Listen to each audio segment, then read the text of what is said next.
פרופסור ג'פרי סאקס מאוניברסיטת קולומביה הוא אחד מהכלכלנים הידועים בעולם היום. בראיון מיוחד ל-TheMarker TV איתו אנחנו ננסה להבין מה קורה לעזאזל בכלכלה העולמית, מה מצבו של היורו, האם היורו הולך ליפול, והאם אנחנו צריכים להיות אופטימיים או לא.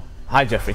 How are you? Good, thanks. Hi. So I think our first question is doom and gloom season, panic season all over the world, especially Europe. What's going to happen in your eyes? This is very unnerving, as you say right now, because Europe is right at the edge of big bank runs in southern Europe. Greece could get pushed out of the Eurozone. All of a sudden, China's economic growth has declined, so very big question marks.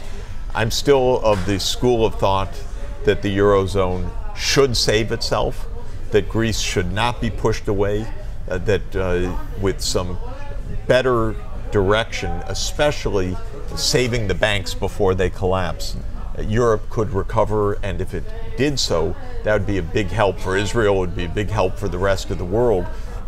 If Greece goes the hard way out, I think it's going to be a tremendous amount of pain, not only within Europe, but for all of Europe's partners. That means for the whole world interconnected with Europe. Realistically, could Europe save itself? Because maybe it should, but it's not entirely certain that it can. If Europe decides it really wants to save itself, it has to say that depositors in Greek and Spanish banks, they're protected. You don't have to run. Europe's going to stand behind the deposits. The European Central Bank has to say to those banks, you have liquidity. We're not going to leave your countries behind. The European leaders have to say, here's a way forward. We're going to get credits again to small and medium enterprises so that you can start to live again and breathe again. So technically, I think there's a way forward. It's not simple, but I do think there's a way forward. Politically, it would require a different spirit from what we've seen the last 2 years. What we've seen the last 2 years is demands of austerity, austerity, austerity, and then when Europe gets pushed to the brink, then Germany said, okay, we'll help you a little bit back from the brink, but that's not good enough anymore, because at this moment, the regular households, depositors are saying, we're getting our money out of here, we don't believe this anymore, and now there's a bank run that's underway, and it's not good enough to even maintain that fairly unsuccessful business as usual any longer. Events are now galloping a lot faster. Europe has to say, we stand behind the Eurozone. We're going to make sure that the banking sector doesn't collapse. That's what I'm hoping will happen in the next days. Yeah, there is a big debate going on around the world these days, not just in Europe, but also in the United States and in Israel, between austerity, an austerity fiscal policy, and social democratic investment-led policy, investing in growth, investing in education, investing in infrastructure, and so on. Where do you stand on the issue? I think one issue is, even if you believe in budget balance, one way to get to it is by cutting spending, and the other way to get to it is by raising taxes, especially on the rich.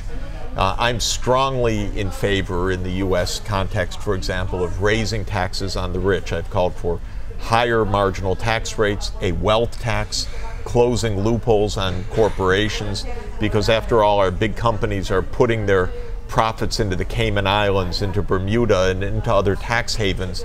And they're doing that, of course, with the connivance of the politicians as well. It's not evasion, it's a broken regulatory process that favors these companies. So rather than cutting government spending, I say we need government services, we need public investments, we need help for poor people and income redistribution. We especially need help for poor families to help raise their kids and make sure that they can get through education. And for that, we need more government revenue. So raise government revenues, raise taxes, especially on companies and especially on cracking down on loopholes and especially on wealth if you can get at it. Now, there are other ways to do more, and that would be by a bigger focus on environmental investment. We need to move to a low carbon economy. There's a lot of investment to be done, But in order to give the incentives for that, we have to change the way that markets are functioning right now. So basically, I do think there are investment-led approaches. They involve more public spending, not less. They involve more taxation at high incomes, not less. And this is a big battle. Unfortunately, the battle has not been clearly put in the public's mind because the real debate we've had in the U.S. has been a false debate. One side has said, cut government, cut taxes, cut everything. That's the Republican side. And the Democratic side has been run big deficits and stimulate, and it's been very short-sighted.